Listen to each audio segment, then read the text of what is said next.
All right, here we go.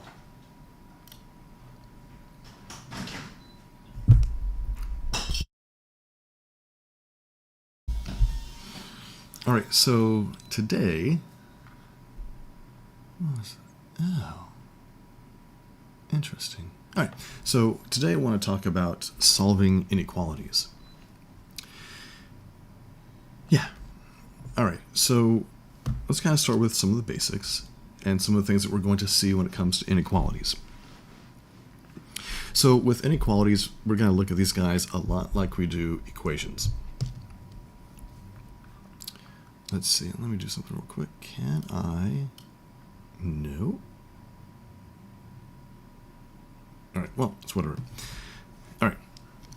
So remember when we're talking about inequalities,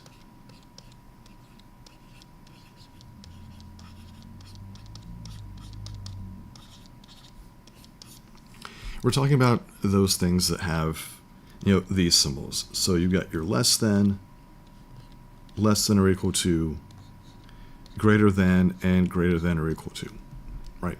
The basic notations that we see for inequalities. Just like with equations, we want to look at getting the variable by itself. So if I suppose I just do this, I say x is greater than 7.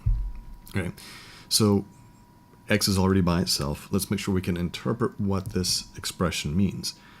If we look at this, we have several ways of writing our solution set. Now here's the thing. With inequalities, oftentimes it's not just a single solution, but it's an infinite number of solutions. So we have to find a way to express the solution set. And it's really tough to express an infinite number of solutions. One of the ways we have of doing that is by graphing. So when it comes to graphing, the only number we really care about is going to be this value here of 7. So I'm going to put my 7 there, and then my solution set is going to be everything that is greater than 7. But first I'm going to put a little circle here at 7. Greater than 7 means everything out to the right of 7. Now the reason I have this open circle, well, it all goes back to how I was first taught to do inequalities. We would use open and closed circles on those key points. An open circle meant that that value was not included, whereas a closed circle meant that it was included. And the way you know whether or not a value is included is by looking at your inequality symbols. So if I have the or equal to part right there, that means the value is included, and so you would have a filled-in circle at that point. Otherwise, you're going to keep it open. Now, as I look at my graph, I have that open circle, and we see that any point that's on that number line, we're talking about the number line for real numbers, and we know that there's order with real numbers. Any value that I pick, so over here, over here, over here, any number is going to satisfy this inequality. One of the things we have to work on is not getting our brains trapped into thinking that it's only whole numbers that we're looking at. So if I say, what are the solutions for the inequality x is greater than 7? If you say, well, anything 8 or bigger, you're missing an infinite number of solutions, because we can get as close to 7 as we want to from the right, as long as we don't actually include or touch 7. That means even something like 7.0000001 would satisfy that inequality. Even if I kept throwing in more zeros inside, in between the 7, or in between the decimal and the 1, that would still be a solution. So again, don't get caught up in thinking only integers or only whole numbers. So this is the graphing part of it. And then we have something called interval notation.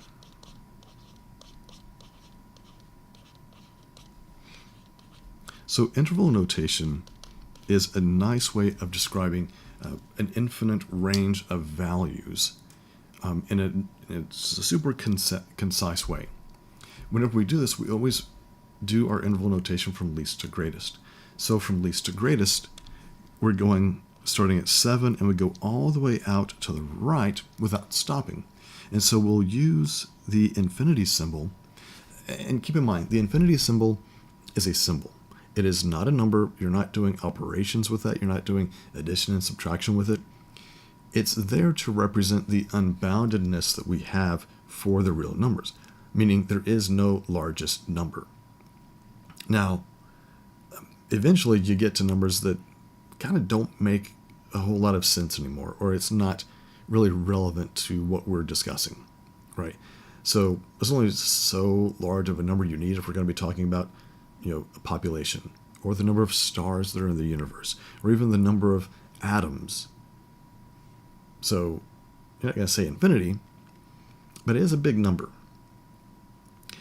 So we're going from 7 to infinity, and then to finish off this interval notation, we're going to put parentheses around the 7 and parentheses around the infinity. So we're almost always going to be using parentheses around the beginning and the ending value for interval notation.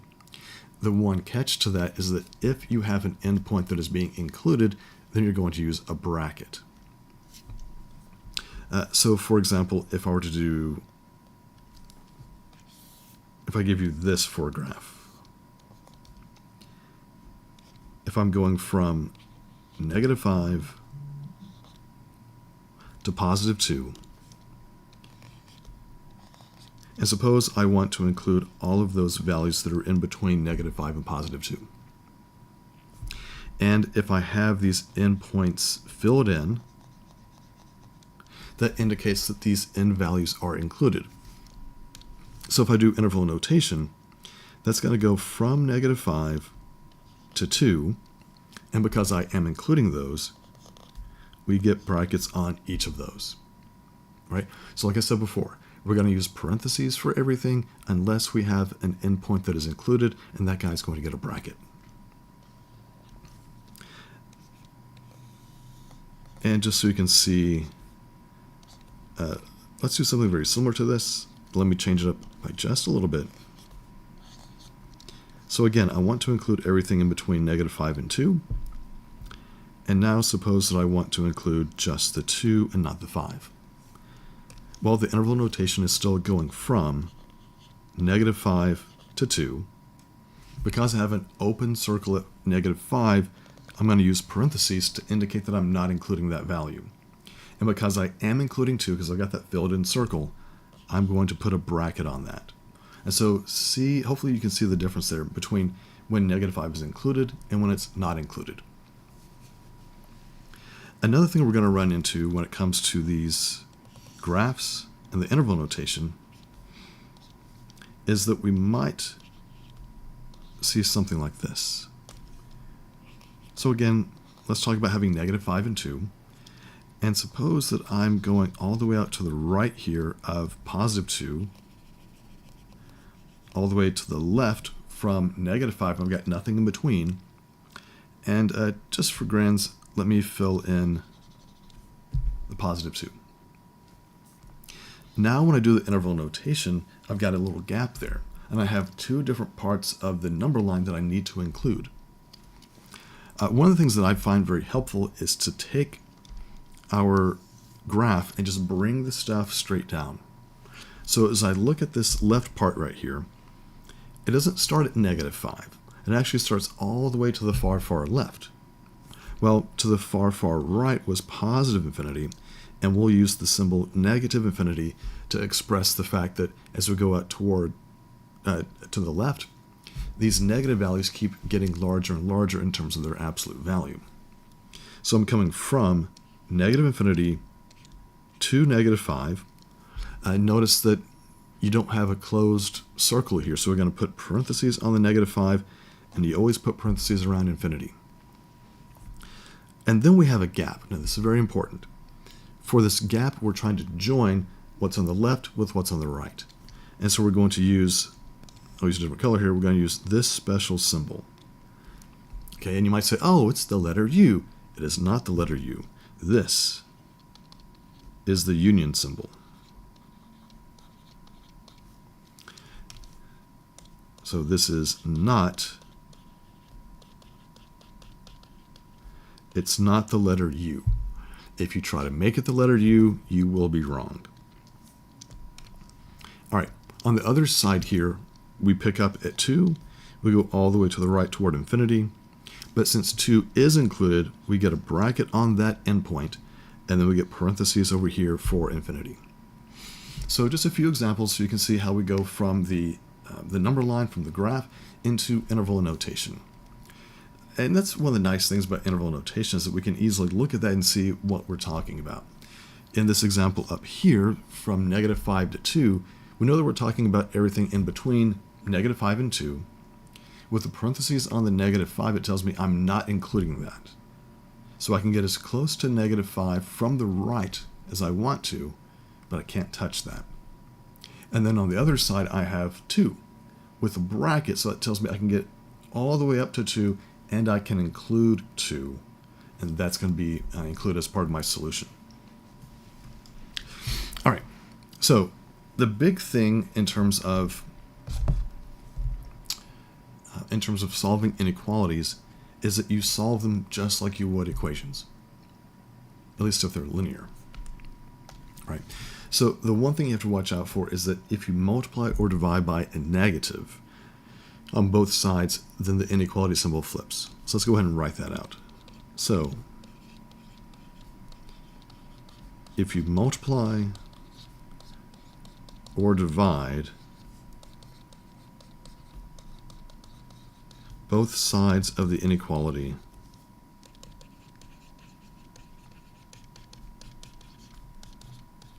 by a negative,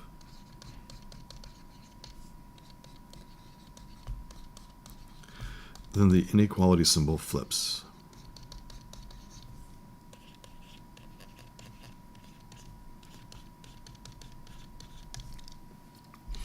So if you multiply or divide both sides of the inequality by a negative, then the inequality symbol flips. So let's do a couple of quick examples so you can see what's going on here. If I were to take this, if I say 2x plus 9 is less than or equal to, let's say -13. Pretend that this is an equation. And if I told you we need to get x by itself, okay, here's my x, I need to isolate that, we should know how to do that. The first thing you'll do is subtract 9 on both sides. Now there's a negative going on here, but you'll notice I didn't multiply or divide by a negative. I'm just subtracting 9 on both sides.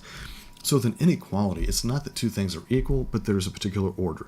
So 2x plus 9 is less than -13. So as long as I do the same action on both sides, addition and subtraction, the order is still going to be the same, and I don't need to change my inequality, even if it is subtracting 9. So here we have 2x is less than or equal to, and this is -22. The next step is to get x by itself is to divide by the coefficient. So we divide both sides by 2. I've got x by itself. Now, on the right side, I have -22 divided by 2. The inequality symbol does not flip because I'm not dividing by a negative. I'm dividing by a +2, so the inequality stays as less than or equal to, and we have -11.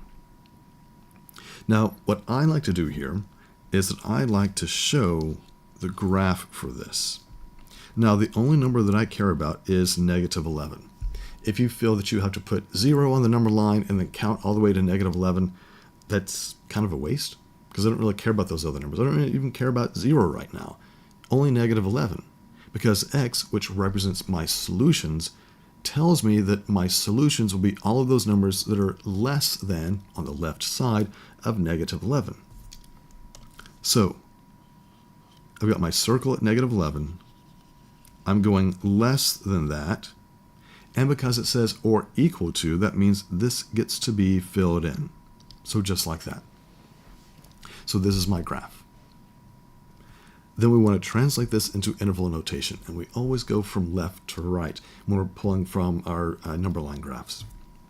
On the left, we're coming from -infinity. We go up to -11. Because -11 is included, we're going to put a bracket on that. And we always put parentheses on infinity, or -infinity. And so there we go. Solved it. Hopefully no big deal. And all of the other linear inequalities that we come across are going to behave the same way. Nothing too crazy, until you have a step that's going to require you to divide by a negative.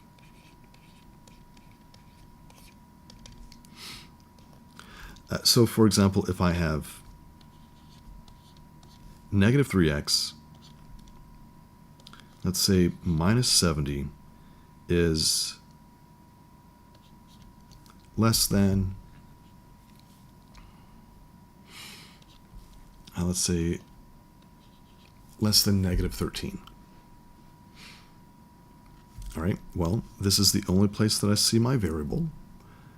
I can easily peel away the layers until only x remains. So let's do that one piece at a time. So first I'm going to add 70.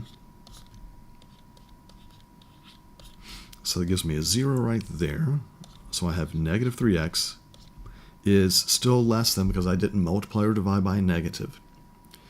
Then I've got a negative 13 plus 70, which is a positive 57. All right, one more step to get x by itself.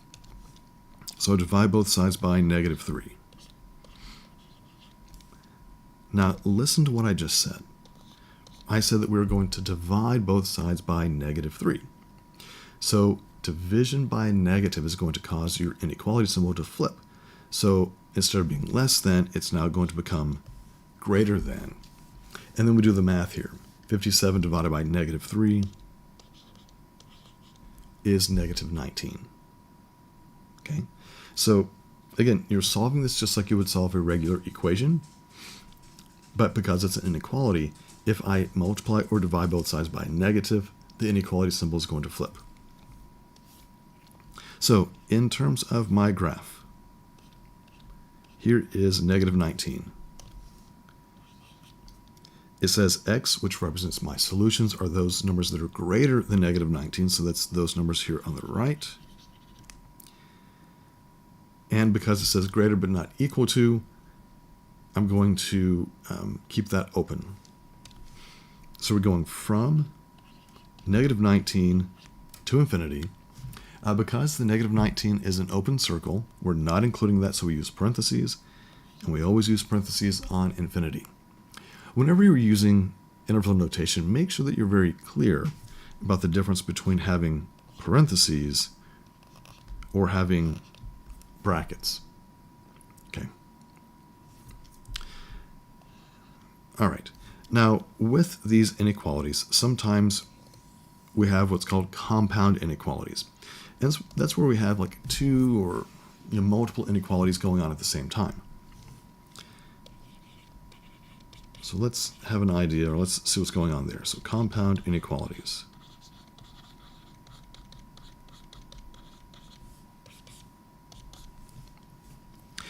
Oftentimes you're going to see words show up between the inequalities. Words like and or. These have different meanings, right? Using the word and the word or, that there is a difference. So if you're cooking and the recipe calls for, let's say, milk and heavy cream, well, you need both of those.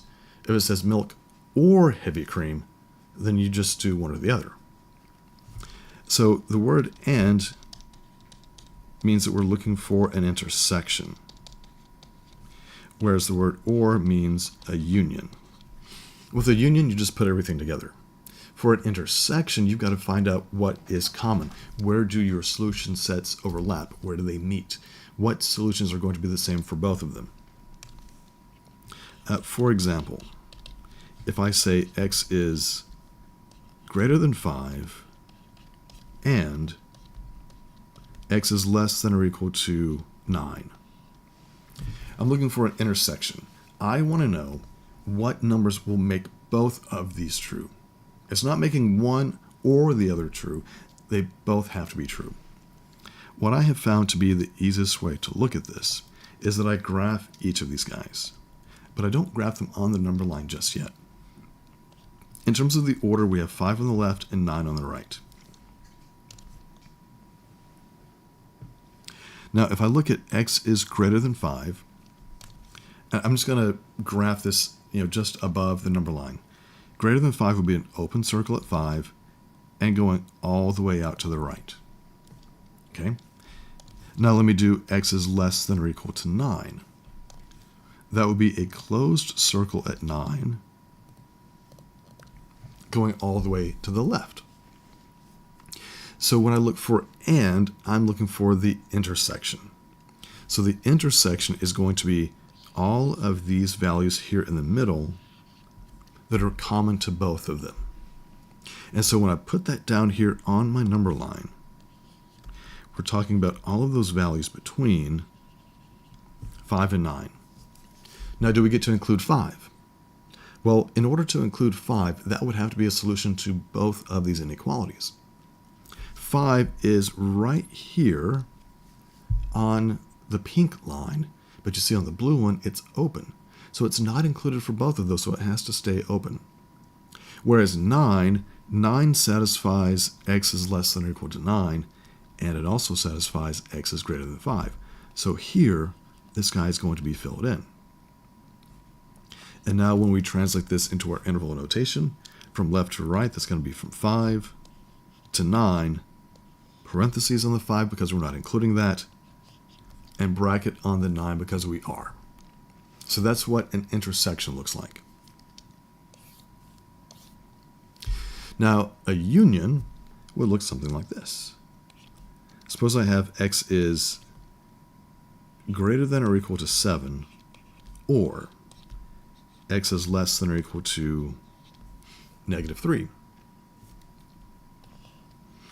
So similar concept to what we had before for the intersection, except now that we're talking about the word or, we're talking about union, which means we just put everything together and then we describe what's on the number line. It could be that there is some overlap. Most of the time for unions, we don't have that.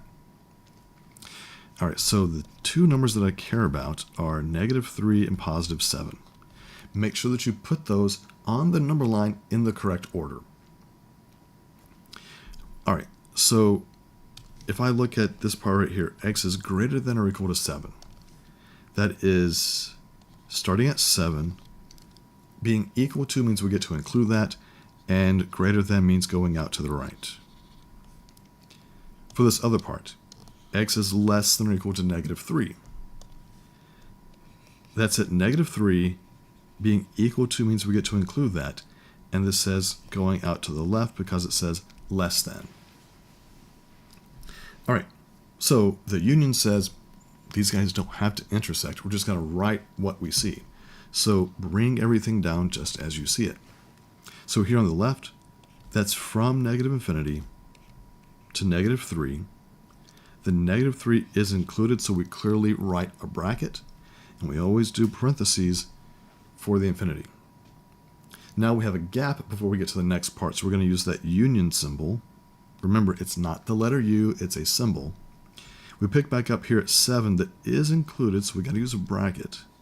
So from 7 all the way out to the right to infinity and parentheses.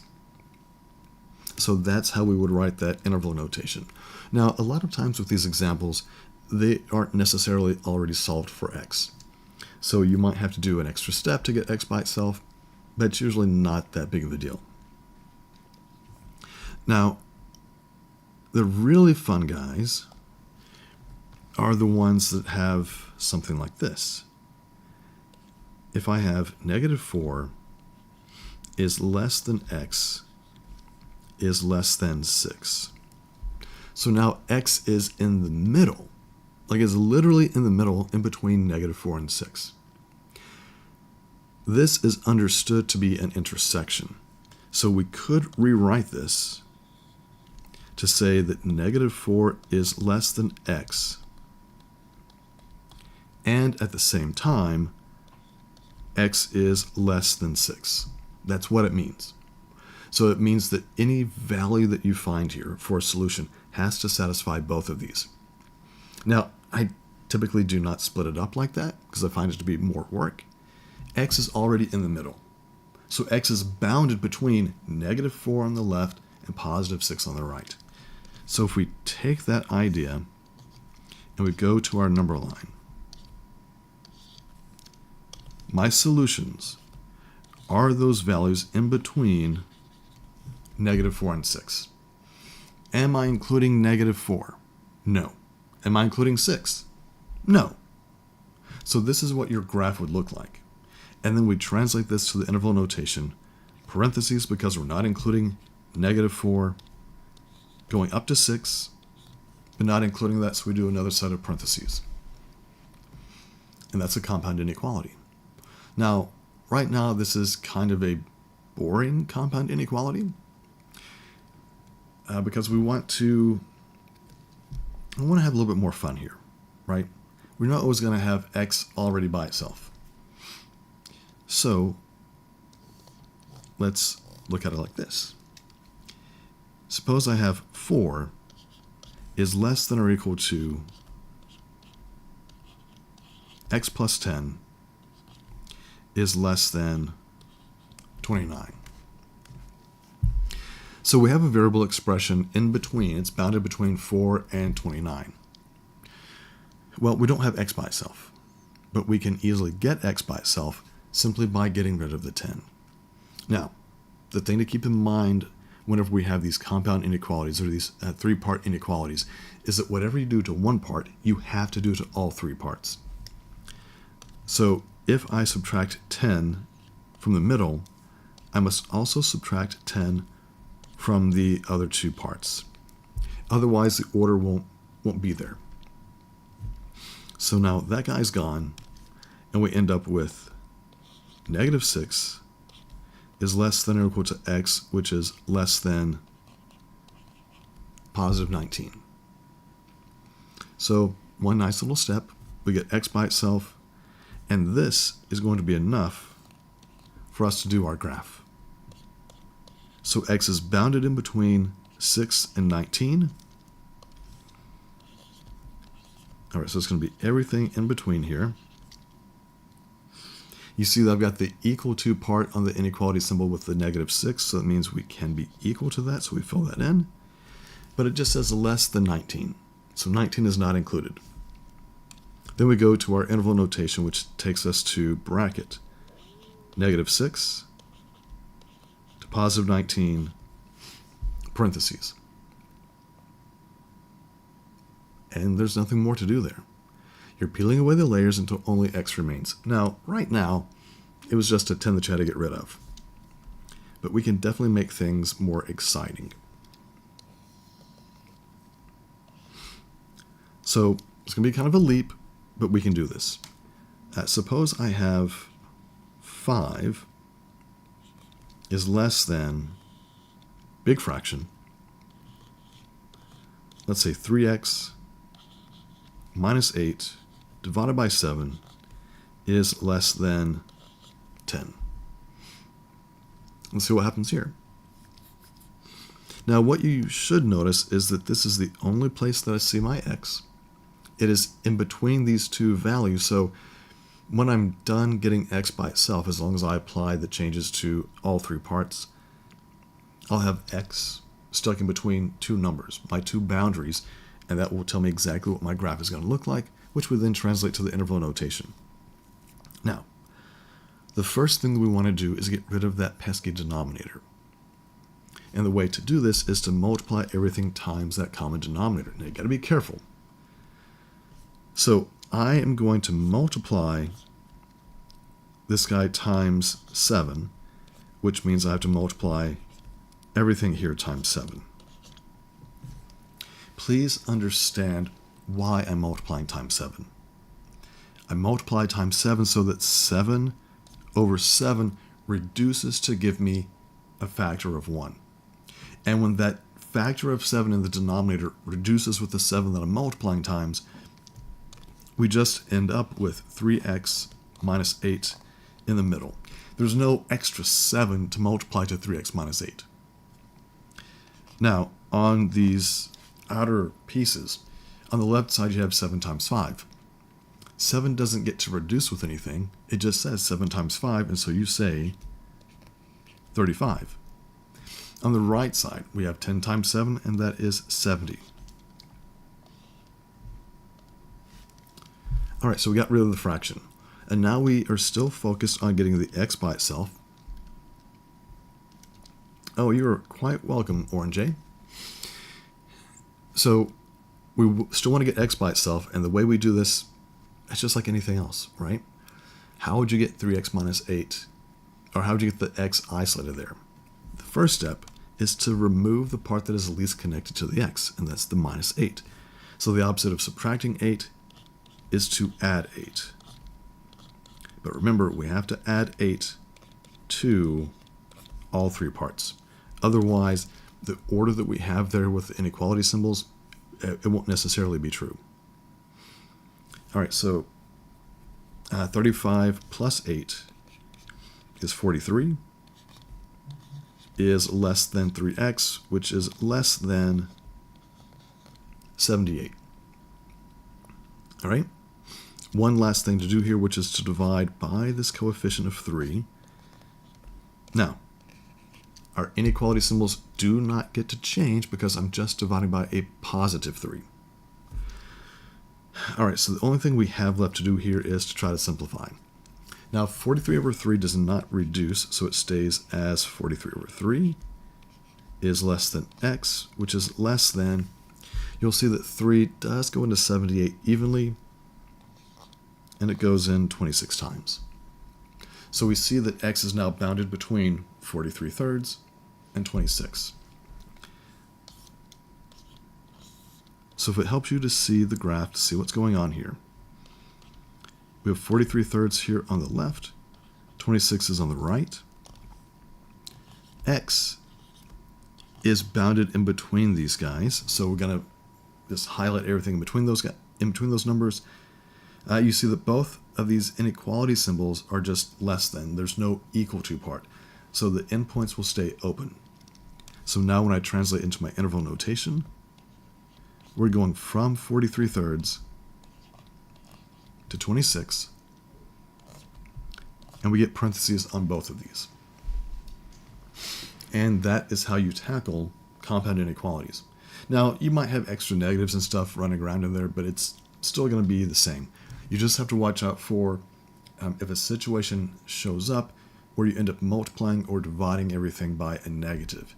If that happens, the inequality symbols are going to have to flip around. But I want you to notice in each step of the problem, the flow. Okay, when we have these compound inequalities, the inequalities have to flow in the same direction. They can't ever be like this. That's going to give you a contradiction. At the very beginning, you have 5 is less than, some stuff is less than 10. 5 is less than 10. That's true. And then here, I've got 35 is less than 70. That's true. 43 is less than 78. Still true. And even at the very bottom, 43 thirds, if you were to rewrite that as a mixed number, is 14 and a third. And that is definitely less than 26. All right, so there you have it. Now, the next kind of inequality that we want to discuss will be a quadratic inequality. Now, there are usually some easy ways to take care of that. So we're going to have to kind of dip into some knowledge that maybe we've seen before, but definitely some stuff that will be happening later in college algebra.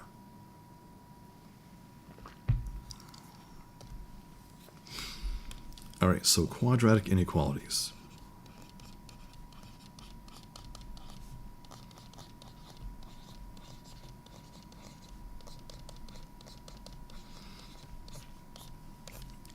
As you might imagine, quadratic inequalities are quadratics that are an inequality. And so the typical form that you would see is something where it's like ax squared plus bx plus c. And then maybe it says, less than 0, or maybe it says greater than or less than or equal to, any of those inequality symbols, right? It could be any of those. But here's what I want you to understand when it comes to these quadratic inequalities. For the most part, we're going to be looking at these in terms of their graphs, because the graphs will tell us pretty much everything that we need to successfully and easily answer the question about the solution set for these. Now, as you might recall, when you have this quadratic piece, we expect our graph to look something kind of like this. You might remember, oh, it's the U shape. Well, it's a parabola, right? And, excuse me, for these inequalities, you're going to want to make sure, and you can do this, so you can force that lead coefficient to be positive, because as long as the a value is positive, then your parabola is going to be opening up, and that's going to make life a whole lot easier. Now, with a lot of our quadratics, there's that expectation that we're going to have two solutions. And this is kind of what it looks like. So suppose that if we talk about graphing, this is the x-axis. And these 2 points of intersection with the x-axis form the two solutions that we would have from the quadratic equation. Now notice that these, I'm going to call them critical values, they divide my shape into 3 different pieces. You have the piece over here, and over here on the left where things are positive. So you're positive because you are above the x-axis. And then you've got this piece that's in the middle where you are having negative values for that quadratic. So when we look at the inequality and it says, where is this quadratic less than 0? It's going to be that area, that section that's between those critical values, between those zeros for that quadratic. If I'm asking where is my quadratic positive, greater than 0, it's going to be these outside pieces. And so you're going to have these 2 pieces that are of the number line that are going out from each other, which will lead us to an intersection. I'm sorry, a union.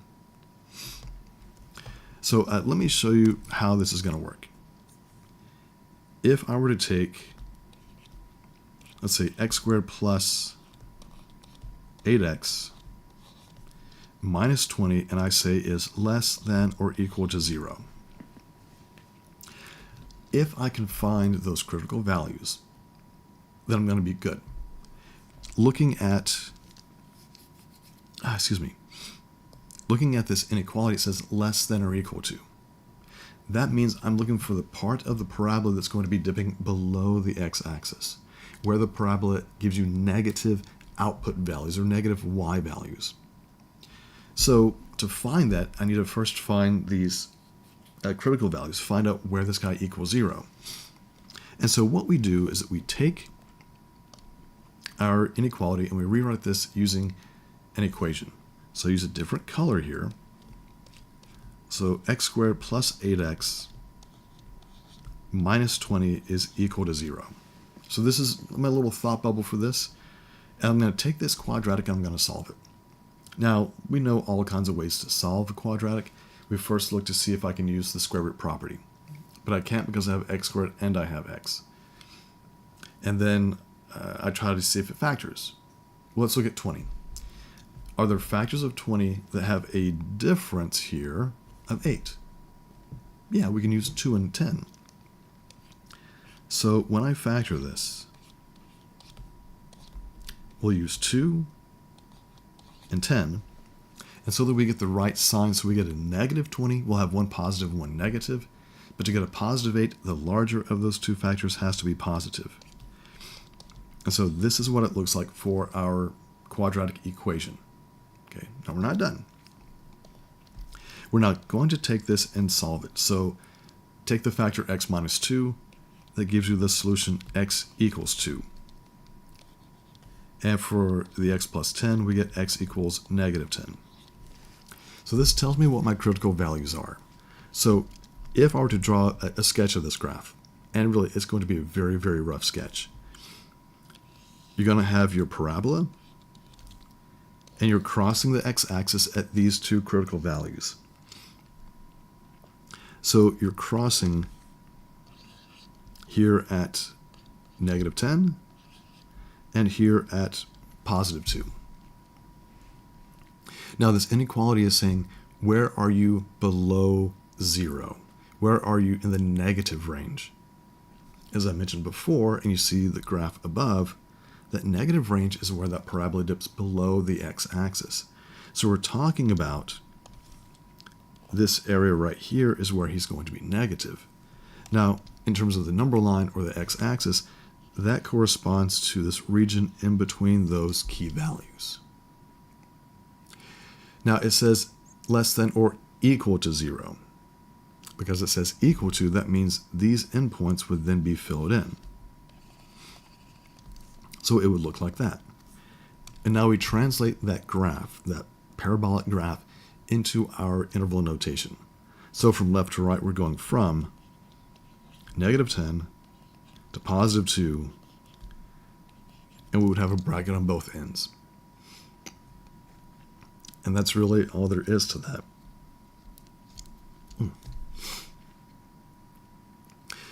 Now, there's another way of looking at this. It's not really necessary for something that's nice and quadratic like this, but it is a technique that we're going to be using for our rational inequalities and for some of our inequalities that aren't necessarily quadratic, but they are polynomial, where we would do some factoring. So let me redo this problem. All right, so x squared plus 8x minus 20 is less than or equal to 0. Again, going through the whole process, we find those critical values, right? And we, from above, because again, it's the same problem, our critical values, you know what? Let me do this. So this guy factored as x minus 2 times x plus 10. And from here, we were able to identify our critical values, that being +2 and -10. So here's what I'm going to do. I'm going to show you something that's called a sign chart or a sign table. Now, a lot of textbooks and even some other instructors would say, once you have the critical values, excuse me, my nose is just itching like crazy today. So some textbooks would say, oh, once you have the critical values, do this, and then you test values. So you pick a number over here, you plug it into the original and see if it's true or false. And then you pick a number in between here and a number over here.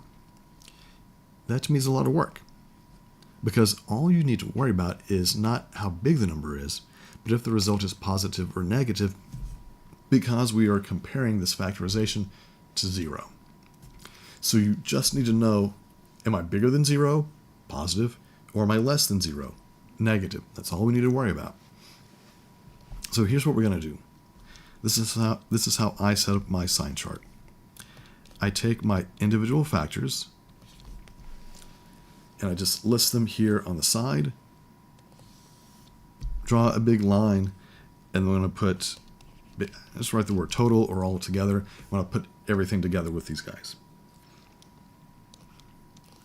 And then underneath, I have my number line with your critical values marked correctly. So we got -10 and +2. And then I'm creating different regions here. So what I want to do is I want to see what happens with each of these factors in each of the regions. Now, x minus 2 is a linear factor. So that means when it's graphed, it looks like a line. So I want you to imagine what that is here off on the side. If I look at y equals x minus 2. So here's a set of x and y axes. X minus 2 would be something like this, where it crosses here at -2, and it's going up as we go from left to right. But I want you to see something here.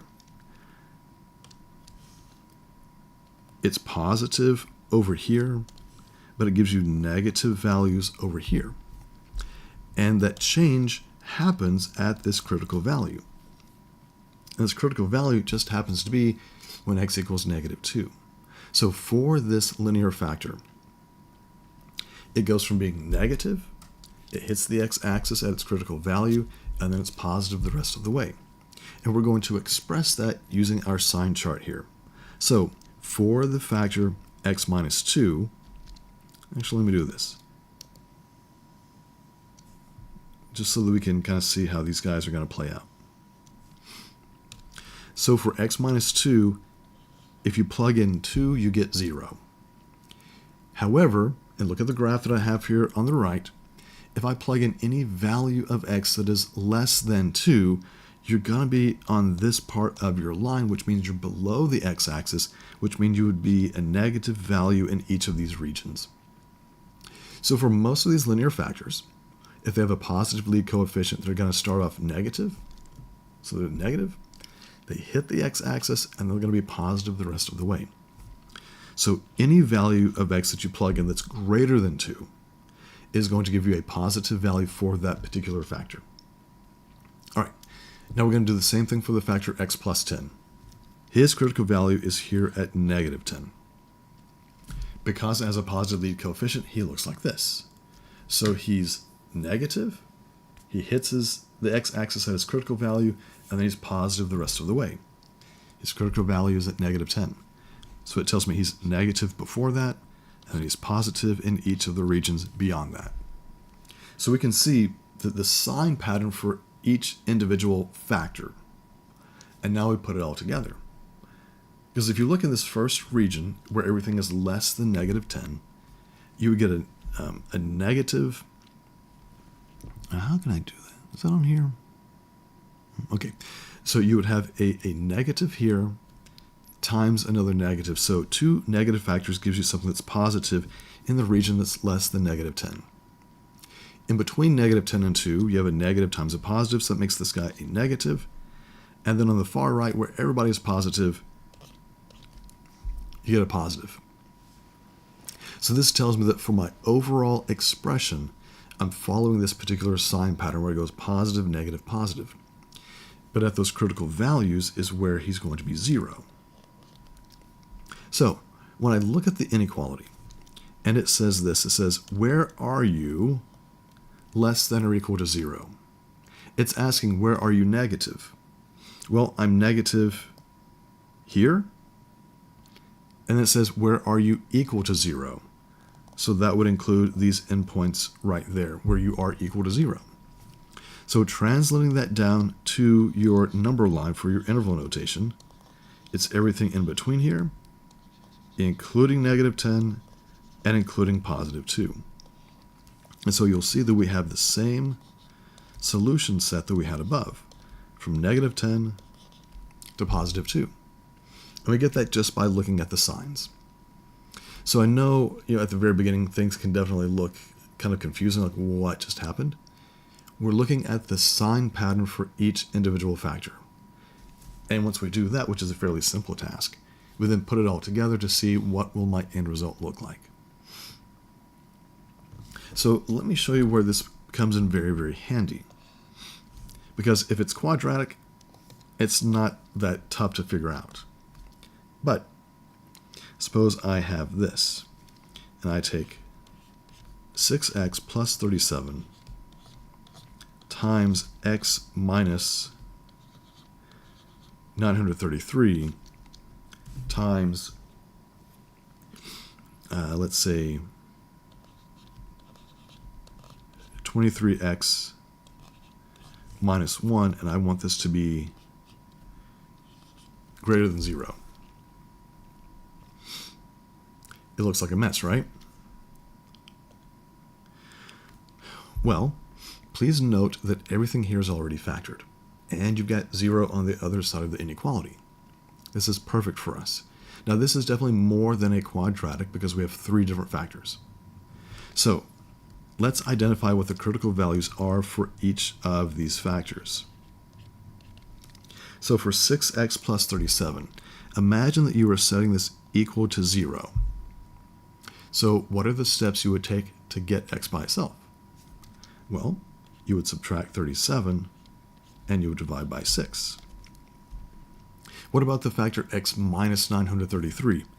If you set that guy equal to 0, what step would you take to isolate the variable? Well, you would add 933. And for this last one, if you set that equal to 0, the steps you would take to get x by itself is that you would add 1, and then you would divide by 23. So it tells us that these are our 3 critical values. And it tells me how I'm going to split up my number line and what my regions are going to look like. But we've got to figure out which region is going to give us something that's greater than 0, in other words, positive. And this is where the sign chart comes in very handy. So we'll take each factor and examine the sign behavior for each of these. And then we'll see what happens when we put everything here together. And then underneath is going to be my, that is gross. That is going to be my number line. Put your critical values in the correct order. So from least to greatest, we have negative 37 over 6. And then we have positive 1 over 23. And then at the far end, we have 933. So let's look at our divisions and see what sign we get from each factor for each region. All right, so let me do this. We'll do this. We'll do green for the guy here in the middle, and we'll do yellow for this guy here. Wait a minute.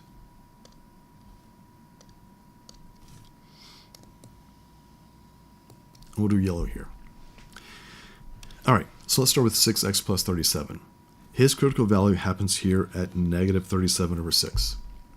Because he has a lead coefficient, we expect the line to look like this, where he goes from being negative on the left, and then he's going to be positive as soon as he crosses over that x-axis at his critical value. All right, so we're looking at each of these guys in isolation. I'm not worried about what happens with the next one. This is what this first guy looks like. And then for x minus 933, his critical value is all the way over here at 933. Because he has a positive lead coefficient, it's 1, that means he'd be negative all the way before he gets to his critical value, at which point he crosses the x-axis and would then be positive the rest of the way. Now, 23x minus 1. His critical value is 1 over 23. Again, you've got a positive lead coefficient, so he should be negative leading up to that critical value, and then positive the rest of the way. All right, so this is just here to describe what the individual factors are doing. Let's put it all together.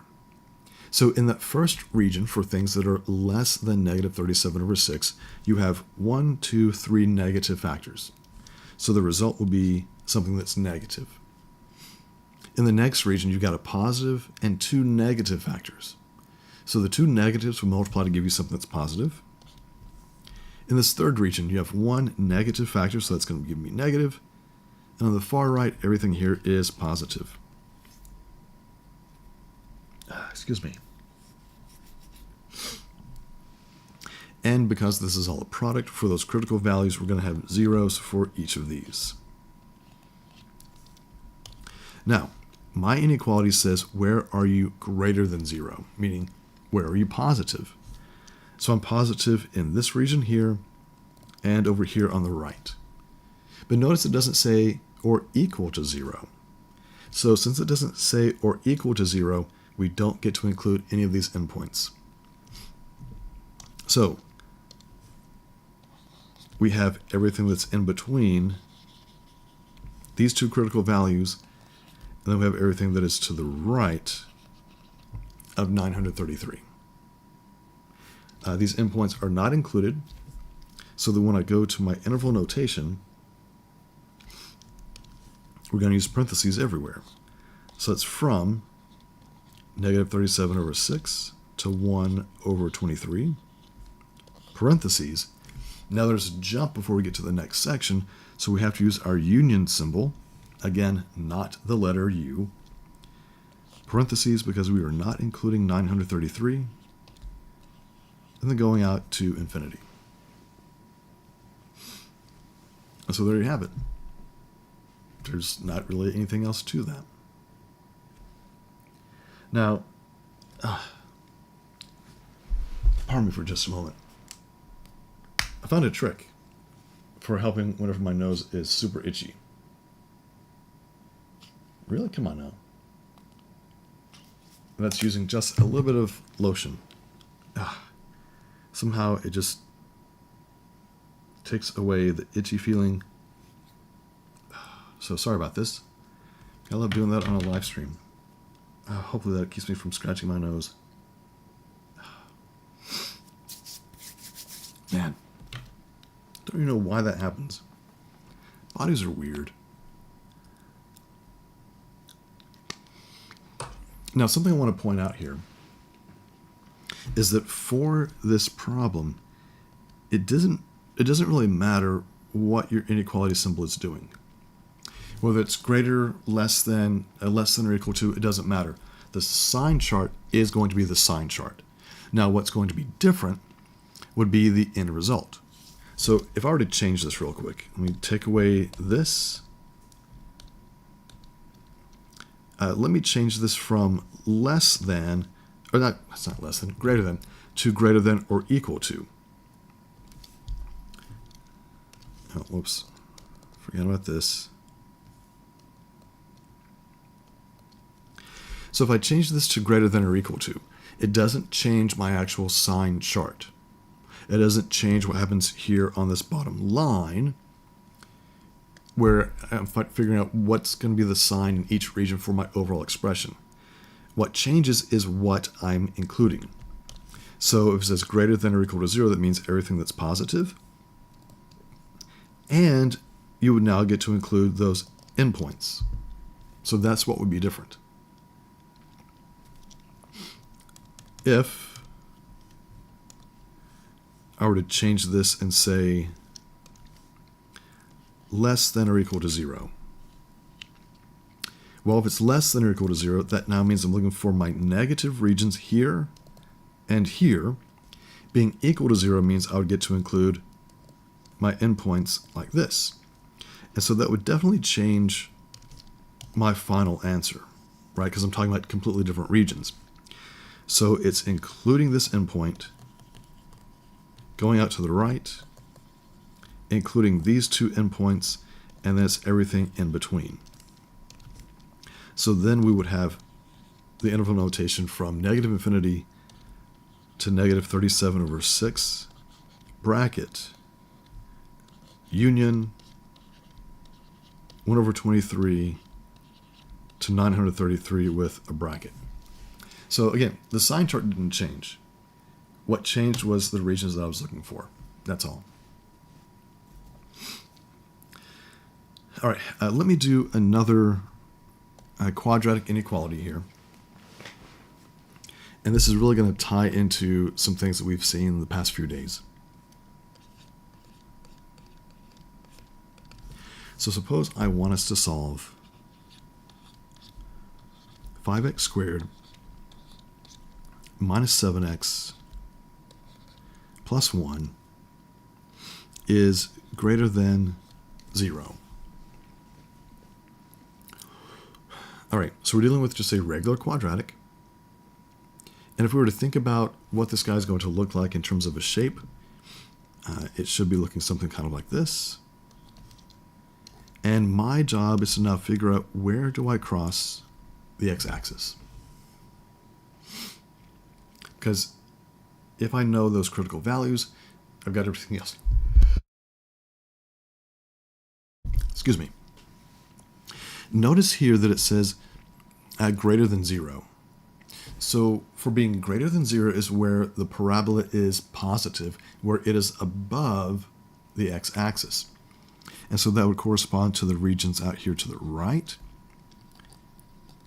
and to the left. That's where your parabola is positive. It's on the positive side of your graph.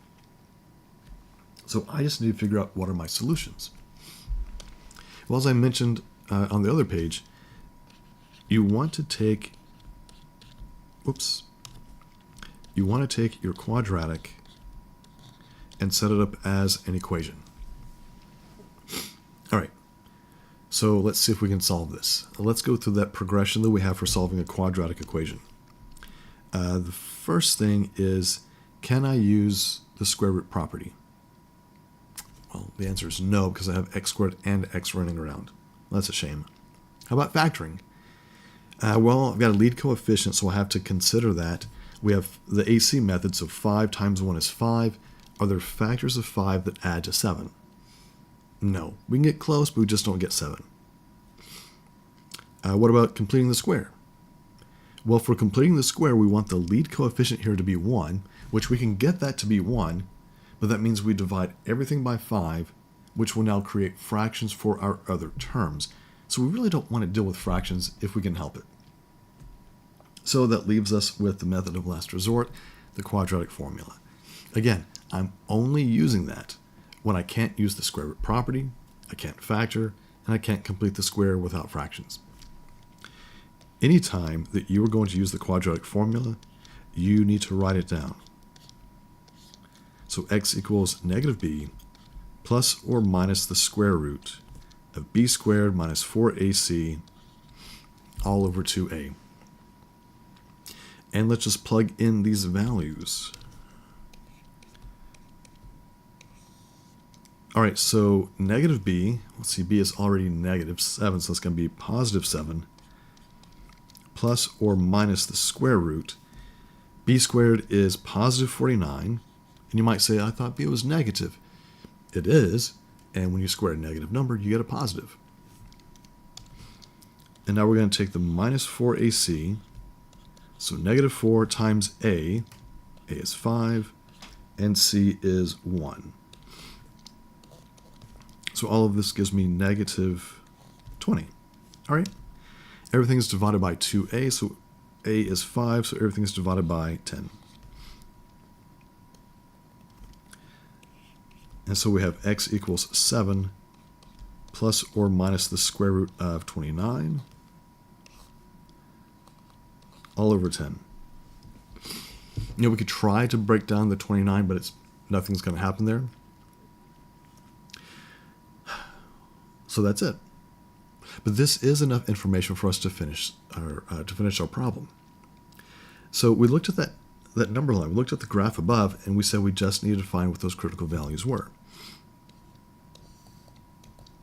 So we said we have these two. Let me just kind of do it like this.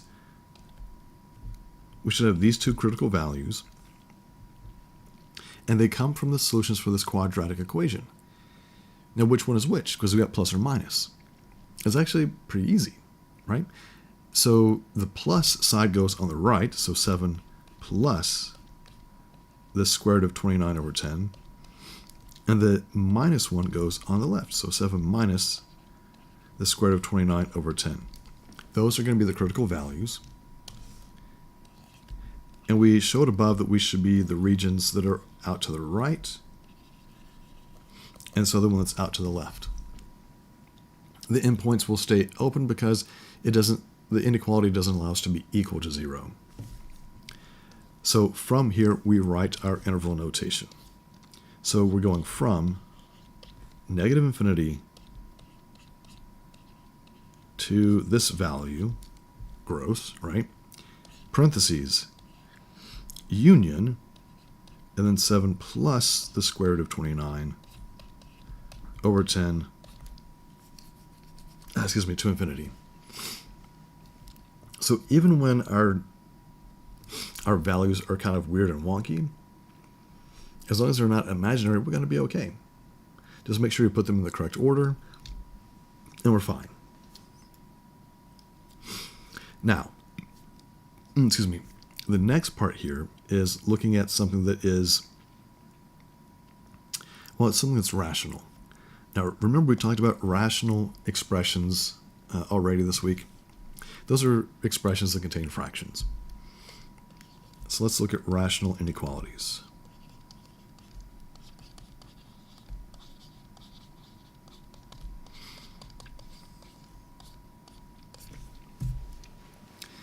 All right, so the thing with rational inequalities is that we have to get everybody to the same side, and we have to create a single fraction.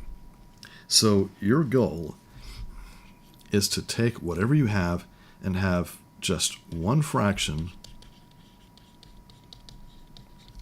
and then, whatever your inequality symbol is, so whether it's less than or equal to, greater than equal to, and on the other side you're going to have 0.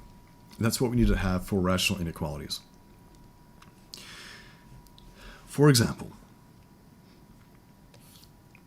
if I were to take, say, x plus 3 over x minus 7, and I want to know where is this less than or equal to 0. Well, right now, I have everything on the same side of the inequality. I have 0 on the other, and also had this written as a single fraction, so this is exactly what I want. Now, to make very quick work of this, we're going to go back to something we saw on a previous page where we create a sign chart. Sign charts are the best and easiest things that we can do here for this, at least in my opinion. So we take each of these factors, just like this, just like we did before, and then we're going to put everything together, and then we're going to be testing this to see what our signs are going to be so we know what regions we're looking for. Now, before we jump into this, let's make sure that we can identify what those critical values are. So when it comes to a rational expression, a critical value will be anything that makes the numerator or the denominator equal to 0. So look at the top. If you have x plus 3 equals 0, I hope you can see that the critical value there is negative 3. Or if I were to take x minus 7 equal to 0, the critical value is positive 7. So each factor has its own critical value. I'm actually going to do something different though. I'm going to put a little star next to the 7 and next to the factor that it came from. And the reason that I'm doing that is because that factor is in the denominator. So if you have a value that makes the denominator 0, it doesn't make the expression 0, it makes the expression undefined, and that's going to be very important for the very end of this. All right, so my two critical values, I've got negative 3, positive 7, and just like before, I create my different regions. So we have a line here for x plus 3 and one for the factor x minus 7. So for x plus 3, his critical value happens here at negative 3. He has a positive lead coefficient, which means from left to right, you'll be negative, you hit the critical value where you are 0, and then you're positive the rest of the way. So positive here and here. For x minus 7, his critical value is over here at 7. He is negative until he gets to that critical value, and then he's positive the rest of the way. Now, remember that the rules for division with signs will be the same as the rules for multiplication with your signs. So if I have two negatives in a quotient, I'm going to end up with a positive result. A positive and a negative is a negative, and two positives will be positive. But what about at negative 3 and at positive 7? Well, at negative 3, that's what makes the numerator 0, so this guy is going to be 0. But this positive 7 that had a star next to it was because it makes the denominator 0. And if the denominator is 0, that means that you are dividing by 0, which makes your expression undefined. And undefined is never going to be included in your solution set. Now, this inequality wants you to be less than or equal to 0. So the less than part means we're talking about negative values, so right here. But we can be equal to 0, so that means we get to include that 0 right there. So when I bring this down to my number line, I am able to include negative 3. I go all the way up to, but not including, positive 7. Even though the inequality says equal to 0, and 7 would make the denominator 0, it makes the entire expression undefined. So that's why. Oh, thanks for being here, Christian. Appreciate it. But we've got to finish this one. We've got to go to our interval notation. So we have from negative 3 up to 7. Negative 3 is a closed circle, so we get a bracket on that, and we get parentheses on the 7 because that is not included. So I would say it's as simple as that. And I know it can be kind of frustrating to hear me, someone who's been doing this for decades, to say it's simple, but I hope that you can see some of the simplicity here. There aren't big numbers that you're worried about. We're just worried about signs. We want to know in what regions will the individual factors be positive or negative. Because after that, you're just comparing the signs. You don't actually have to plug in numbers like the textbook would suggest, or I know other instructors have suggested, and I've experienced that too. You just have to look at the signs. Because when you compare to 0, you just care if you're positive or if you're negative. Doesn't matter how big or how small. Are you positive or are you negative? And we mentioned this before on another problem.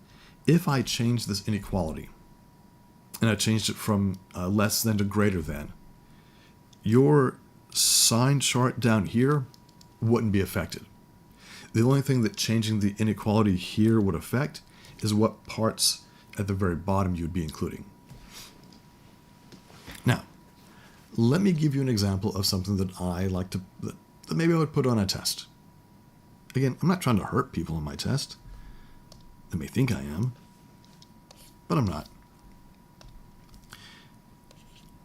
All right, so let me do this. I'm going to say x plus 25 times 9x minus 2 over x minus 54 times 7x plus 64, and I want all of this to be greater than 0. So let's see what happens. So I've got 4 factors here, and I already have everything on the same side of the equation. Everything is already factored, and I've got 0 on the other side. So what we need to do here is figure out what our critical values are. So let me do that underneath. We need to find the critical values for each of these factors. So starting in the numerator, x plus 25, if you solve that for 0, you end up with negative 25. For 9x minus 2, if you set that equal to 0, think about the steps that you would take to solve for x. You would have a positive 2 that you move to the other side, and you would divide by 9. Now, in those factors, or for the factors in the denominator, x minus 54 means that x equals positive 54 is your critical value. And for the last guy, imagine, how do I get that guy equal to 0? How do we get x by itself? You subtract 64, and you divide by 7. These are the critical values. Now, just like I did in the previous problem, I'm going to put a little star next to those guys right there because they come from the denominator, which means it doesn't make the expression 0, it makes the expression undefined. All right. So let's look at this. I have my 4 factors. So we write them individually.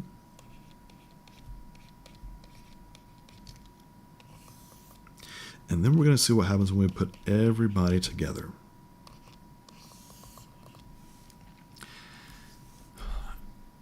All right, so let me scroll down here just a little bit. I've got my 4 critical values. Putting them in order from least to greatest, I've got negative 25 on the far left, then negative 64 over 7, positive 2/9, and then positive 54. Just because I added more factors doesn't mean I made the problem more difficult. It's just more information for you to sort through. All right, so let's try to be a little bit organized here. We're just highlighting this here so we can see what's happening for each of these factors. All right, so for x plus 25, his critical value happens here at negative 25, so we line that up, and he gets a 0. Now, one thing to note is that all of these factors begin with a positive coefficient. So they should all follow the same pattern of being negative before you get to your critical value, and then they will be positive the rest of the way, like that. So 9x minus 2, His critical value happens all the way over here at 2/9. He would be negative leading up to that before he crosses that x-axis and is positive the rest of the way. For x minus 54, his critical value happens all the way here on the far right. So he's negative, hits that critical value at 54, and then he's positive.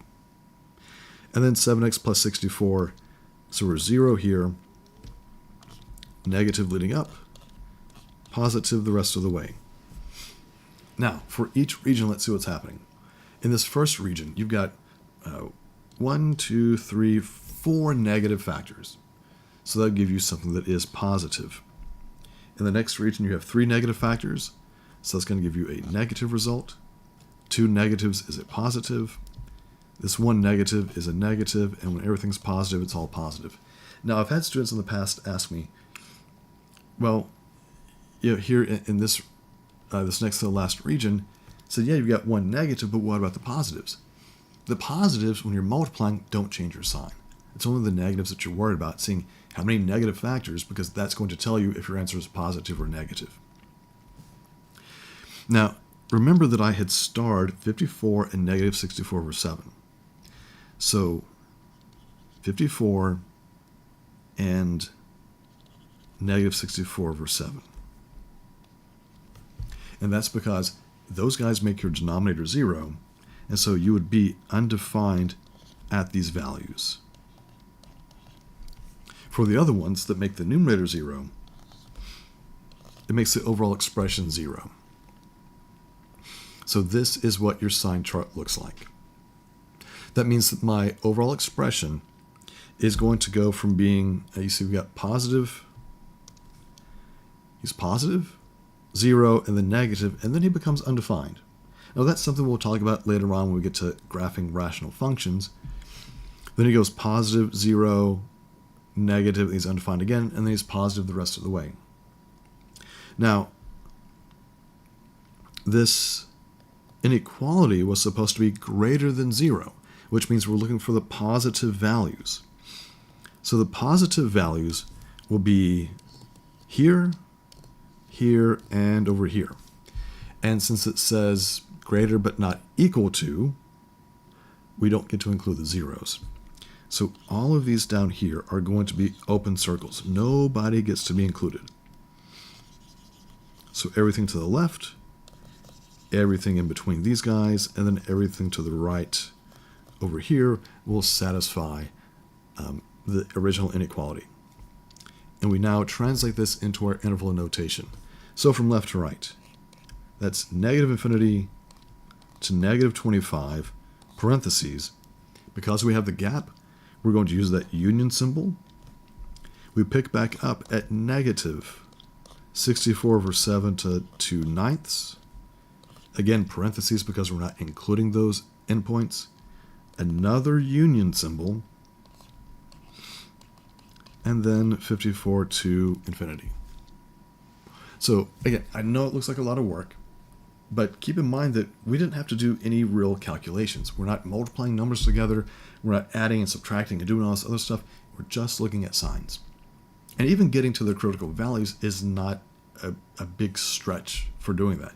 You're taking each of these and saying, okay, when does that equal 0? Negative 25. When does that equal 0? 2/9, and so on. All right, so I could definitely do more of these examples, but for the sake of time, I do want to make sure I touch on absolute value equations and inequalities.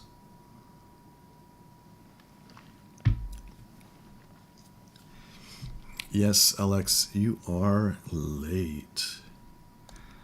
Don't worry, I will definitely be marking your tardiness on my attendance roster. For shame. For shame. All right, absolute value equations.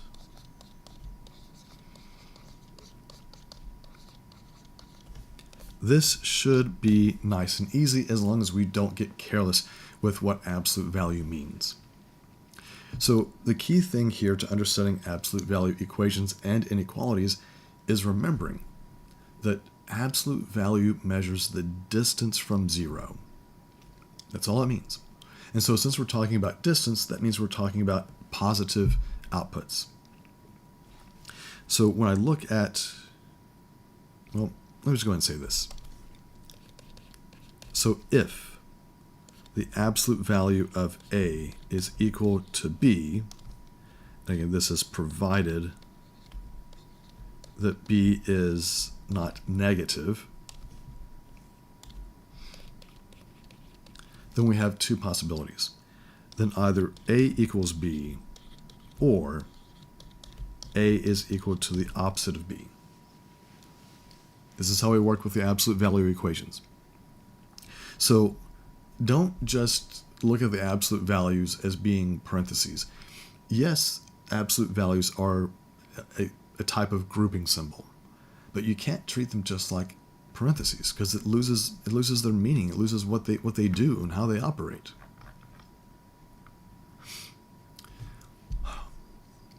So here's what we're going to do. If I were to ask you to solve the absolute value of x is equal to 34. This equation is asking what values have a distance from 0 of 34 units. And when you think about being on the number line, here's 0. What numbers are 34 units away? You've got two answers. If you go out to the right, you have one answer that's at positive 34. But we could also go out to the left. If we go to the left 34 units, we're at the number negative 34. So there are two solutions. One of these solutions is when the expression inside equals 34. The other solution is when the expression inside is equal to its opposite, negative 34. Now, you do that and you already have your two answers. But not every absolute value equation is going to look this nice.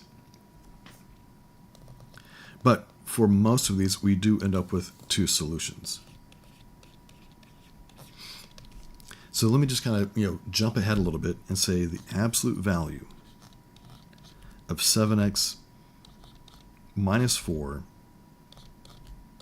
plus 5 is equal to 29. Now, I think I mentioned this the other day.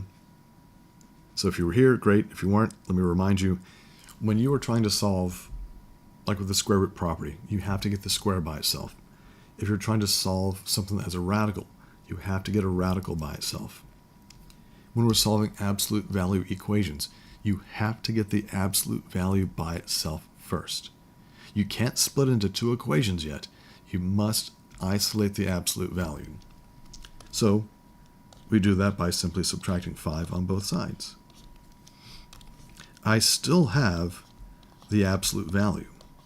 So the absolute value of the quantity 7x minus 4 equals 24. And then what we do, now that we have the absolute value by itself, is that we split up into two equations. Think about what this problem is asking. It wants to know when will the absolute value equal 24? And there are two times when the absolute value will return 24. One of those times is if the expression inside the absolute value equals 24. The other time that the absolute value is 24 is if the expression inside is equal to the opposite, is equal to negative 24. These are the two possibilities that can happen in this equation so that you end up with 24. Either the inside equals 24 or the inside equals negative 24. And once you do that, you're no longer really working with the absolute value. You have two smaller, simpler linear equations to solve. And so you do it. And what you'll notice is that for a lot of these problems, the steps that you take are going to be exactly the same. So over here, as I try to get x by itself, I add 4 on both sides. And that's also going to be the first step that I take with the equation on the right side. And so now I have 7x equals 28, and the other equation is 7x is equal to negative 20. Finish getting x by itself. Well, over here I have to divide both sides by 7. And that's the same thing that happens in the other equation.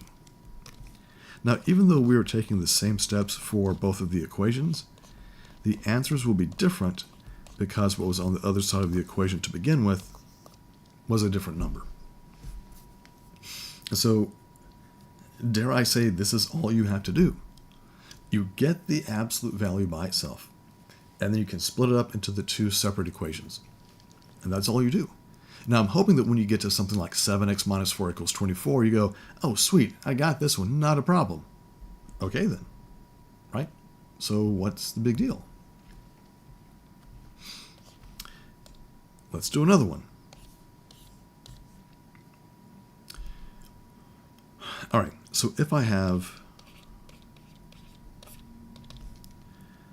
let's say, negative 2 times the absolute value of 3x plus 17, let's say plus 8 equals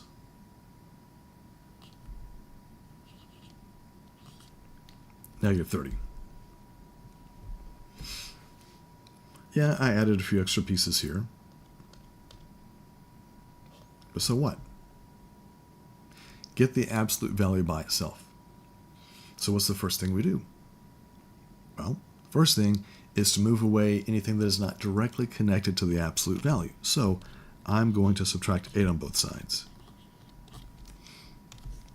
So I now have negative 2 times this absolute value is equal to negative 38. All right, I still don't have the absolute value by itself because I've got the negative 2 in front. So I have to undo that by dividing both sides by negative 2. Now I have the absolute value of 3x plus 17 equals 19. And now that the absolute value is by itself, we split it up into the two equations. So one equation, we take the 3x plus 17 and we set it equal to 19. So when does the absolute value equal 19? Well, when the expression inside equals 19, or the other option is when the expression inside equals negative 19. These are the two possibilities. So you have two linear equations and you solve them like normal, right? Once we split it up into the two equations, we're using that absolute value to split it up into those two guys. So we don't still have absolute value running around. Another thing to keep in mind is that absolute value doesn't distribute. So in the previous example, I had 7x minus 4. You don't turn that into 7x plus 4. You do 7x minus 4 equals 24, or 7x minus 4 is equal to the opposite, negative 24. And so that's the same thing that's happening down here. So solve for x. Right, and you'll see that the steps, again, are going to be the same on both of these both of these equations. And so I have 3x is equal to 2, or 3x equals negative 36. Divide both sides by 3 to finish getting the variable by itself. X equals 2/3, or x equals negative 12. Now, for these absolute value equations, as long as we've done the math right, we shouldn't have any issues, and these should both work out. The one exception to that is if you have an absolute value equation, but then you have x's running around outside of the absolute value. Then you have to make sure you're very careful about checking things. So what do you think? Hopefully not too bad. Now, some stuff that you may see in your homework might look a little bit more complicated. So we might have something like this. Let's say the absolute value of x squared plus 10x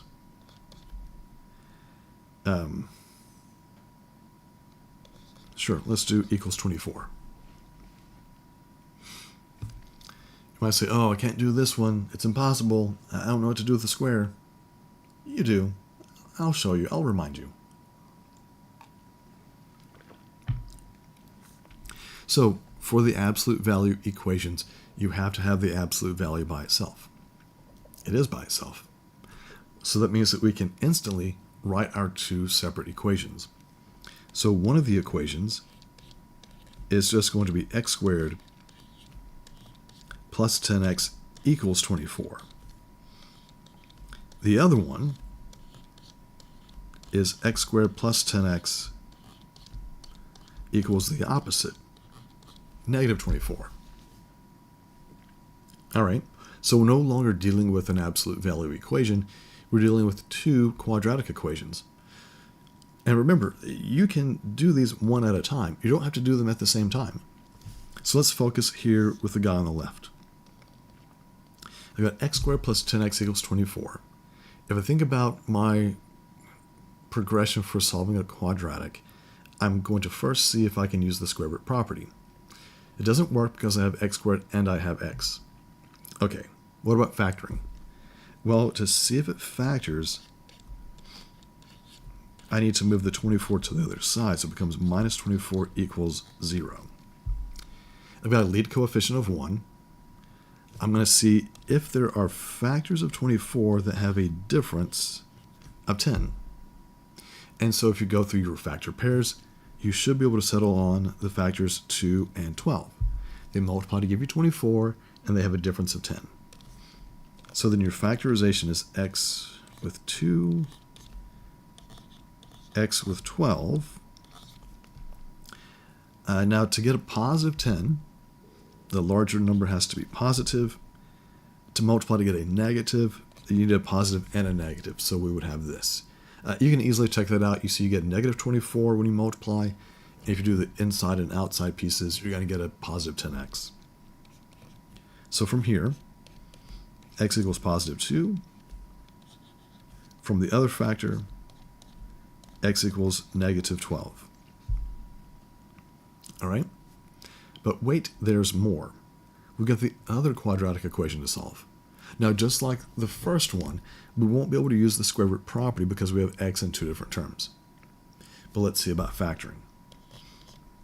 If I take x squared plus 10x, bring the 24 over as a positive, let's see if I can factor this. The lead coefficient is 1, so can I find factors of 24 that now add to 10? So even though I'm still working with the same numbers, 10 and 24, I'm asking a slightly different question. I want your factors to add to get 10. So we can't use 2 and 12 anymore, because 2 and 12 would add to give you 14. But 4 and 6 multiply to give me 24, and their sum, in terms of their absolute values, is 10. So we have x with 4, x with 6. Since everybody here is positive, I know both of these factors will be positive. And now we finish. From the factor x plus 4, we get x equals negative 4. And from x plus 6, x equals negative 6. So for this question, we end up having 4 solutions. It is quite a lot. But again, you rewrite this absolute value. First, you got to make sure the absolute value is by itself. And then you split it up into the two equations. One where it equals 24, and one where it equals negative 24. And you look at the quadratic equations separately. And we get our answers. Now, for this one, it happened that we were able to factor everything. And that's not always going to be the case. Sometimes we'll have to do the quadratic formula, or maybe complete the square. But as long as you go through that progression for solving a quadratic, you're going to be okay. Now, the last little piece here that I want to talk about, I think that's what I want to do. Hold on.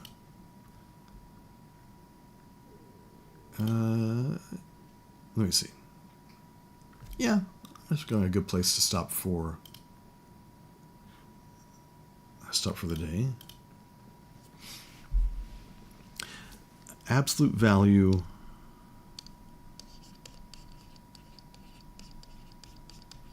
absolute value inequalities.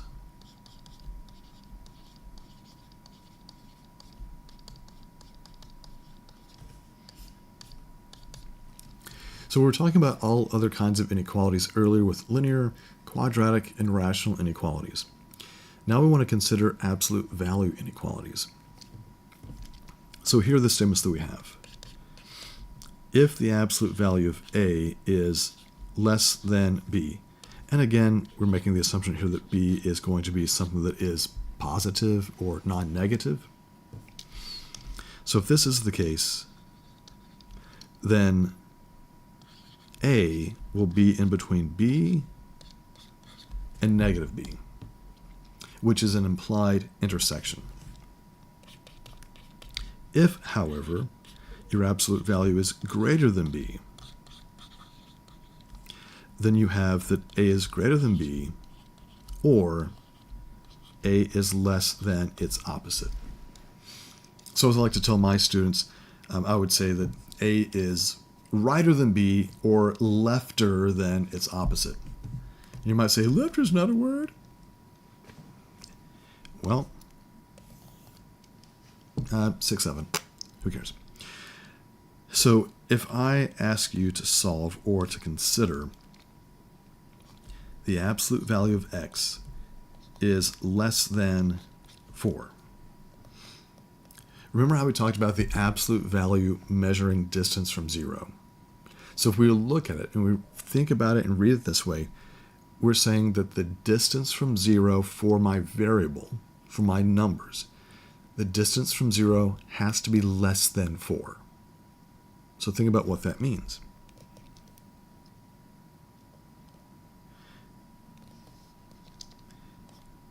Here's 0. What are those numbers that are less than 4 units away? Well, that means you can go almost all the way out to 4, and you can include everything up to but not including 4. But remember, you've got distance on the other side as well. So you can go as far out to the left as -4, and you're still going to be less than 4 units away as long as you don't touch -4. And so we end up with this solution set that says from -4 to +4. When I say that I want my absolute value, I want my distance to be less than, I oftentimes use the analogy of when I take my dog on a walk. My dogs are on a leash because I'm a good pet owner. So here's the leash, and then here's my dog, kind of. Right? So on the leash, where can my dog be? My dog can go 4 feet in front of me and up to 4 feet behind me.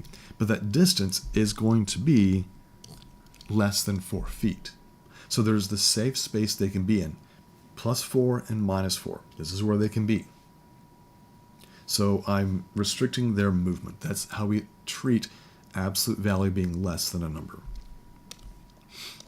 Compare that to writing this.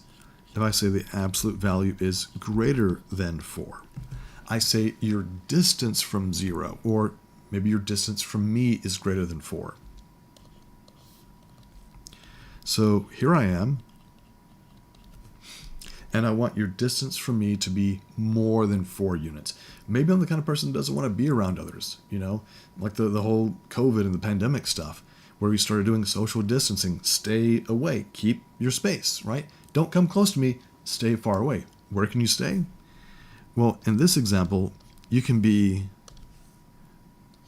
greater than 4 feet from me. So on the positive side, where else could you be?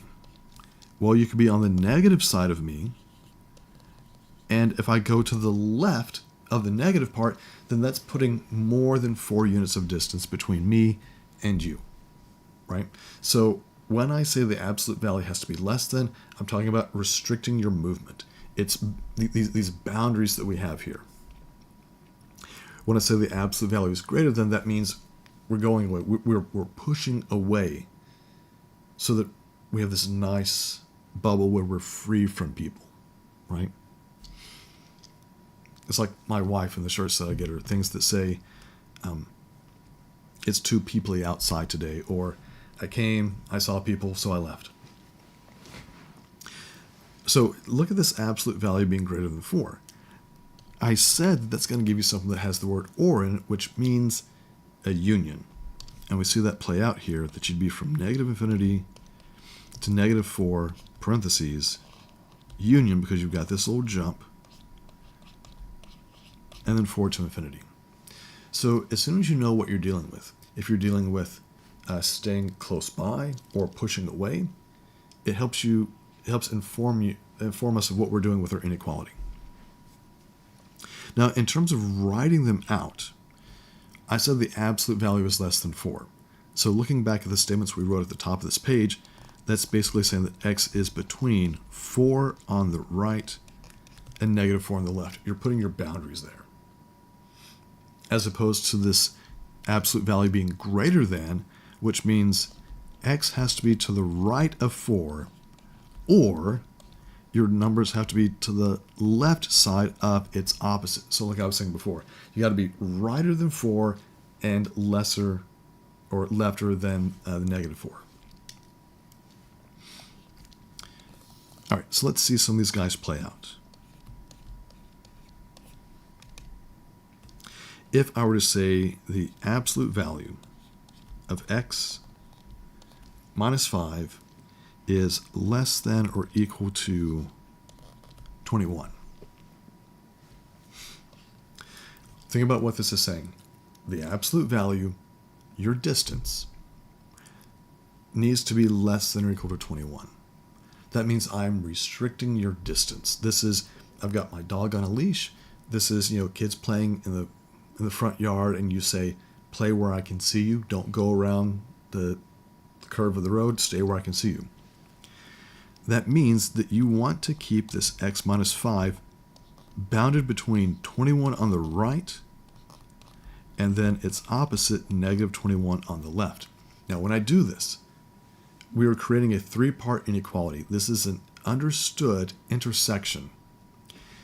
That also means that with this 3-part inequality, your inequalities have to go in the same direction, like this or like that. They can never be against each other.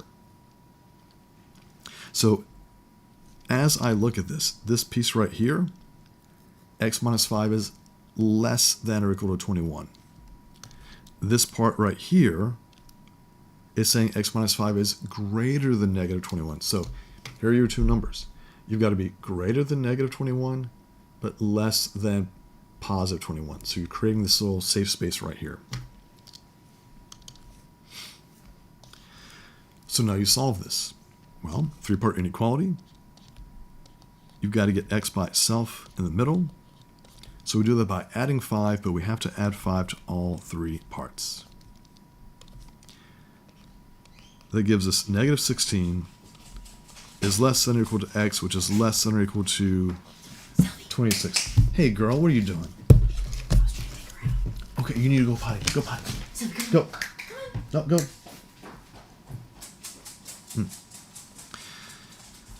All right, so we start off with that boundary between negative 21 and 21. And as we add 5, it shifts it a little bit over to the right by 5 units. So just let's do our graph. Negative 16 to 26. My solutions are everything in between. Because of the inequalities being equal to, I get to include these endpoints. Sorry for the dog barking. They're hearing my neighbor's dogs barking at one of my dogs in the backyard who's just trying to go to the bathroom.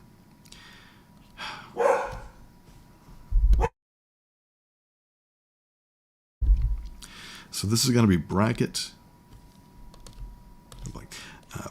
negative 16 to positive 26, close bracket. All right, well, let's move on and do another example. And this time, let's change the direction of my inequality. Let's say I have the absolute value of 2x plus 7 is less than, let's say 29. Not less than, see, I'm not, whew, my dogs are throwing me off. So let's say greater than 29. That's what I meant to say. So here I'm wanting your distance to be more than 29 units. So this is saying you can be on the right side of 29 or on the left side of its opposite. You cannot do a three-part inequality for this. You have to separate it and do two separate ones because we're talking about two pieces of the number line and each piece has its own separate inequality. In the last example, we were talking about just one little section in the middle, and so having a three-part compound inequality worked out well for us. So here, the way this works is that you would say 2x plus 7 is greater than 29, so on the right side of 29, or the expression inside would have to be on the left side of the opposite of that, so on the left side of negative 29. So we solve each of these, and then when we put them on the number line, we'll be able to see what our solution set is. So we subtract 7 on both sides. And one of the things I want to point out here is that notice that what I'm doing. I am changing the direction of my inequality, and I'm changing the sign, right? But the expression that was inside the absolute value stays exactly as 2x plus 7. I don't change the signs on that. You don't ever see me do that. Now, there's a method where you could do that, but to me it's more complicated. I don't want to do that. So now we have 2x is greater than 22 over here, and 2x is less than negative 36 on the right. Finish by dividing both sides by 2. And so we have that x is greater than 11, or, again, still talking about a union, or x is less than negative 18. So if I put this together on my number line, I care about negative 18, I care about 11. I'm going to be greater than 11, so out to the right of 11. I'm going to be less than negative 18. So we expected to have two regions because I was pushing away. I have two separate inequalities that I solved, and I now have my two regions of the number line. And now we write our interval notation from left to right. So it's from negative infinity to negative 18, parentheses. I don't have anything where it's equal to 0 or equal to a number, so parentheses everywhere. Union, I pick back up at 11, and I go to infinity. And so there we go. Any other, like these absolute value inequalities, it's all about getting the absolute value by itself first. Get it by itself so that you can then see what kind of situation do you have. If it says the absolute value is less than, we're restricting the movement and we're talking about one little section. If it says the absolute value is greater than, we're talking about two sections that are going away from each other, and so we're expecting there to be a union in the middle. All right, hope you guys found all this illuminating. Tomorrow, we're going to start talking about doing some basics with graphing, so just a little reminder of that. Do some graphing of linear equations, probably writing equations of lines. We'll talk about, hold on a second, I gotta check. So we're talking about circles, how to graph circles, how to find the center and the radius, how to find the distance and the midpoint between two ordered pairs. And we'll also be looking at writing equations of lines in addition to just graphing lines. So those are the topics that I want to talk about tomorrow. So hopefully come back tomorrow, take notes. Hopefully, this is helpful to you, or you know someone who could really use this information. Please, if you don't mind, pointing them to my YouTube channel. Like, subscribe, ring the bell, all the cool stuff, I guess. And until then, hope you guys have yourselves a great December 18th. Got 1 week out until Christmas, so hopefully you've done all of your Christmas shopping. If you haven't, yeah, just, I don't know. You'll figure it out. You're smart. All right, see ya.